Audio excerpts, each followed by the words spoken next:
Okay, इस session के अंदर ऑडियो प्लेयर हम देखेंगे। इससे पहले वाले सेशन के अंदर हमने वीडियो प्लेयर देखा। सेम लॉजिक ऑलमोस्ट इस्तेमाल होगी। तो एक ब्लैंक प्रोजेक्ट मैंने बनाया हुआ है और साथ ही साथ मेरे वर्चुअल मशीन पे एक MP3 की फ़ाइल भी मौजूद है जो मैंने अपने वर्चुअल मशीन के यानी एक्सकोड के डेस्कटॉप पर, मैक OS के डेस्कटॉप पर मैंने रखी हुई है। तो हम अपने प्रोजेक्ट पर आते हैं सबसे पहले और UI बनाते हैं। तो मैं मेन डैशबोर्ड पर आता हूँ। ये हमारा डैशबोर्ड है। अब यहाँ पर UI को इंटरेक्टिव बनाने के लिए सबसे पहले तो मेरे पास ऑडियो प्लेयर में 3 बटन्स होने चाहिए जिसके ज़रिए से मैं प्ले, पॉज और रीसेट करूँ। ठीक है, तो इसके लिए हम सबसे पहले तो बटन्स लेते हैं। तो हमने एक बटन यहाँ पर ड्रॉप किया, सही है। ड्रॉप करने के बाद जो भी विड्थ और हाइट आप सेट करना चाहते हो वो कर दो। तो मैंने ये बटन लिखा और इस पर टेक्स्ट जो आना चाहिए वो हम यहाँ से प्ले पे इसको कन्वर्ट कर देते हैं। बाकी बैकग्राउंड वगैरह जो भी आपने सेट करना है वो आप कर सकते हो। Window C and window V करके मैंने इस बटन को कॉपी पेस्ट किया। उसके बाद एक और दफ़ा मैं करता हूँ और ये तीसरा बटन हो गया। तो सेकंड बटन पर हमें पॉज करना है और थर्ड बटन पे हमें रीसेट करना है। ठीक है, तीनों बटन को सिलेक्ट करके आप मूवमेंट कर सकते हैं, जहाँ पे आप चाहें उसकी मूवमेंट हो जाएगी। अच्छा, just for the understanding and क्योंकि आप नॉर्मली देखते हैं कि ऑडियो प्लेयर के अंदर हमारे पास कुछ म्यूज़िक की इमेज भी ऊपर बनी हुई होती है और बिहाइंड हमें म्यूज़िक सुनाई दे रही होती है। तो इसके लिए मैं एक इमेज व्यू ले रहा हूँ जिसमें मैं एक इमेज सेट कर दूँगा। तो मैंने ये इमेज व्यू यहाँ पर लिया और इसे मैंने इस तरह से यहाँ पर सेट कर दिया। तो एक इमेज चाहिए और हमें साथ ही साथ एक ऑडियो फाइल चाहिए जिसकी लॉजिक पर हम एक ऑडियो प्लेयर बनाएंगे। लिहाजा इसके लिए हम अपने प्रोजेक्ट की हायरार्की पे वापस आते हैं और एसेट के फोल्डर में आने के बाद सबसे पहले तो मैं जो इमेज यूज़ करूँगा इमेज व्यू के लिए उसे मैं ड्रॉप कर देता हूँ। तो एसेट के फोल्डर पर आने के बाद मैं इस पिक्चर को इस्तेमाल करूँगा जिसका नाम जो है वो पिक है। मैंने इसे यहाँ पर ड्रॉप किया, कैंसिल कर दिया। कैंसिल करने के बाद अब हम दोबारा से ओपन पर आएंगे और यहाँ से अपनी MP3 फाइल को मैं ड्रॉप करूँगा जो मेरे इस वक्त मैक OS के डेस्कटॉप पे मौजूद है। तो that's one is this music MP3। मैंने इसे ड्रॉप किया यहाँ पर। ठीक है, जैसे आप इसे ड्रॉप करोगे तो ये बिल्कुल वही ऑप्शन देगा जो पहले MP4 पे हमें दे रहा था। तो तीनों चीज़ें वहीं चेक्ड हैं हमारी, क्योंकि कॉपी आइटम है, ग्रुप बनाना है और इसी प्रोजेक्ट पे लगाना है जिसका नाम है ऑडियो प्लेयर प्रोजेक्ट। और उसके बाद आपने फिनिश पे क्लिक कर दिया। तो ये इनिशियल सेटिंग थी उस इमेज को यूज़ करने के लिए और MP3 फाइल को यूज़ करने के लिए। अब मैं सबसे पहले तो इमेज सेट करता हूँ। मैंने इस इमेज पे क्लिक किया, यहाँ पर गया, पिक पे इसको सेट कर दिया। ये म्यूज़िक की इमेज है। अब मैं इसे कैंसिल करूँगा यानी मिनिमाइज़ करूँगा और अब मैं अपने बैक एंड कोड पर आ जाऊँगा। बैक एंड कोड पर आने के बाद सबसे पहले तो मैं अपने इन तीनों बटन्स के क्लिक इवेंट बना लेता हूँ। तो मैंने पहले बटन को यहाँ पर ड्रॉप किया और इसका नाम रखा मैंने प्ले इवेंट। उसके बाद है हमारे पास पॉज, मैंने इसे ड्रॉप किया और इसका नाम रखा पॉज इवेंट। एंड उसके बाद हमारे पास है रीसेट और इसका नाम रख दिया रीसेट। उसके बाद हमने सेलेक्ट कर दिया। तो पहली बेसिक जो इवेंट्स थे जिसके ज़रिए से मैं अपने म्यूज़िक को हैंडल करूँगा वो चीज़ें हो गई। लेकिन अब हमारी लॉजिकली जो इम्पॉर्टेंट काम है वो लोड इवेंट पे है कि जैसे ही हमारा सिमुलेटर लोड होता है तो हमें अपने लॉजिकल वे पे बताना होगा कि एक्चुअली हमारी MP3 की जो फाइल है वो कहाँ पर मौजूद है और NS URL का वहाँ पे भी कॉन्सेप्ट आ जाएगा जिसके ज़रिए से आप अपने फ़ाइल को एक्सेस करोगे। तो जहाँ पर मेरे पास UI किट है वहाँ पर सबसे पहले मैं इंपोर्ट करता हूँ AV फाउंडेशन जिसके ज़रिए से आप अपने फ़ाइल को एक्सेस कर पाएंगे। अब मैं लोड इवेंट पर आता हूँ और सबसे पहले मैंने कहा लेट और वेरिएबल बना लिया मैंने ऑडियो पाथ के नाम से। और उसके बाद मैंने कहा bundle dot main, same logic जिस तरह से अभी हमने वीडियो प्लेयर के लिए किया था, पाथ। और इसका जो पैरामीटर है वो 4 रिसोर्स है और 4 रिसोर्स के अंदर आपने अपनी फ़ाइल का नाम बताना है। तो मेरी फ़ाइल का नाम है म्यूज़िक स्मॉल m के साथ। वो एक्सटेंशन के लिए आप ऑफ टाइप लिखते हो। तो ऑफ टाइप के बाद हमने यहाँ पे लिख दिया .mp3, दैट्स इट। तो ये पहली चीज़ यहाँ पर सेट हो गई। उसके बाद एक वेरिएबल हम क्रिएट कर रहे हैं ट्राई के लिए। तो ट्राई बेस मैंने यहाँ पे लिखा और उसके बाद डायरेक्टली सॉरी प्लेयर वेरिएबल को कॉल करते हैं। तो मैंने प्लेयर लिखा और उसके बाद इसमें कॉल किया AV फाउंडेशन से AV ऑडियो प्लेयर। जो जिस तरह से हमारे पास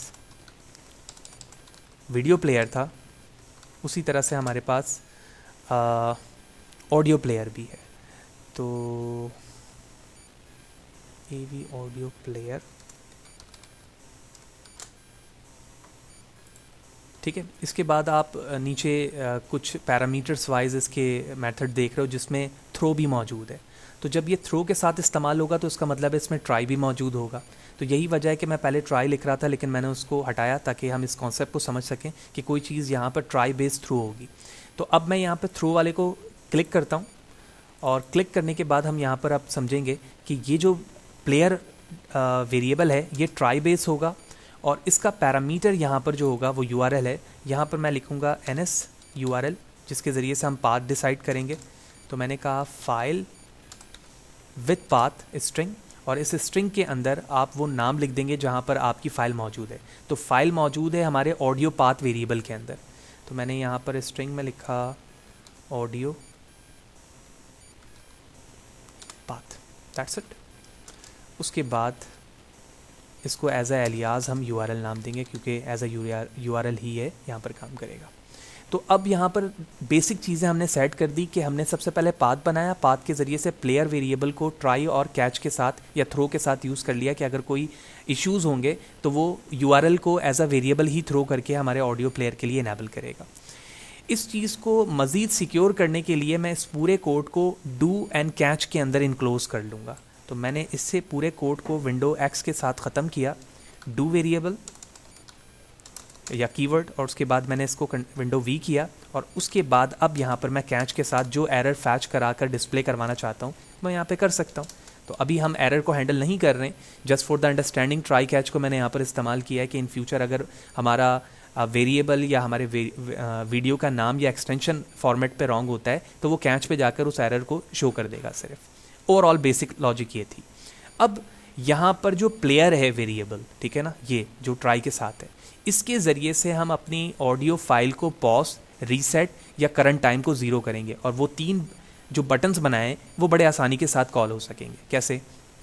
सबसे पहले हमारा इवेंट प्ले जिसके ज़रिए से वीडियो प्ले होगी। तो मैंने अपने ट्राई वेरिएबल प्लेयर को कॉल किया और यहाँ से कह दिया मैंने प्ले, ठीक है, ये इसका बेसिक मेथड हो गया।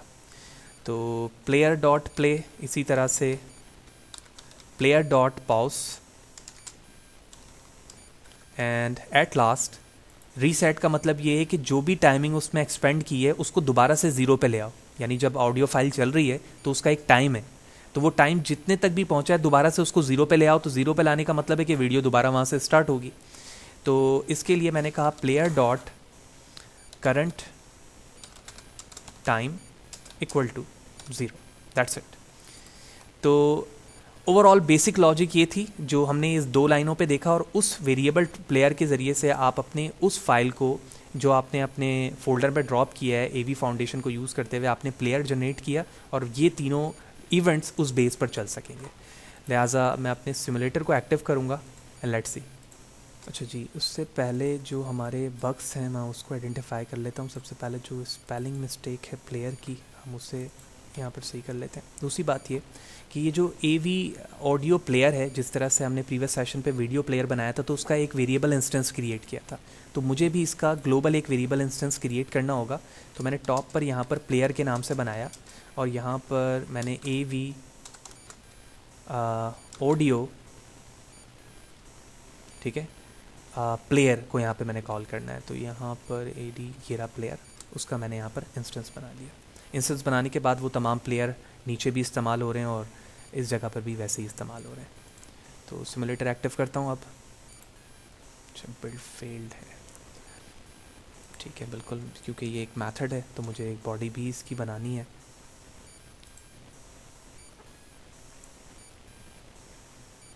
मैंने सिमुलेटर दोबारा एक्टिव किया है। ओके, बिल्ड सक्सीड हुआ हमारा। और जैसे ही सिमुलेटर आता है तो हम सबसे पहले प्ले के बटन पे क्लिक करेंगे और उसके बाद हम देखेंगे कि जो MP3 पर साउंड मौजूद है क्या वो हम सुन पा रहे हैं या नहीं।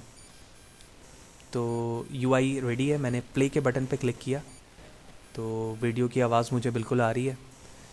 और जैसे ही मैं इसे पॉज करता हूँ, आप देख रहे हैं यहाँ पे स्ट्रीम्स चल रही हैं डिबग ऑप्शन पे। मैं पॉज पे क्लिक करता हूँ, वीडियो पॉज हो गई। और जैसे ही प्ले पे दोबारा क्लिक करता हूँ, वीडियो ऑडियो फाइल दोबारा से साउंड के साथ मूव हो रही है। रीसेट पे जैसे क्लिक करूँगा, करंट टाइम 0 हो जाएगा और वीडियो स्टार्टिंग से बिल्कुल हो जाएगी, और वो वीडियो स्टार्टिंग से चल रही है।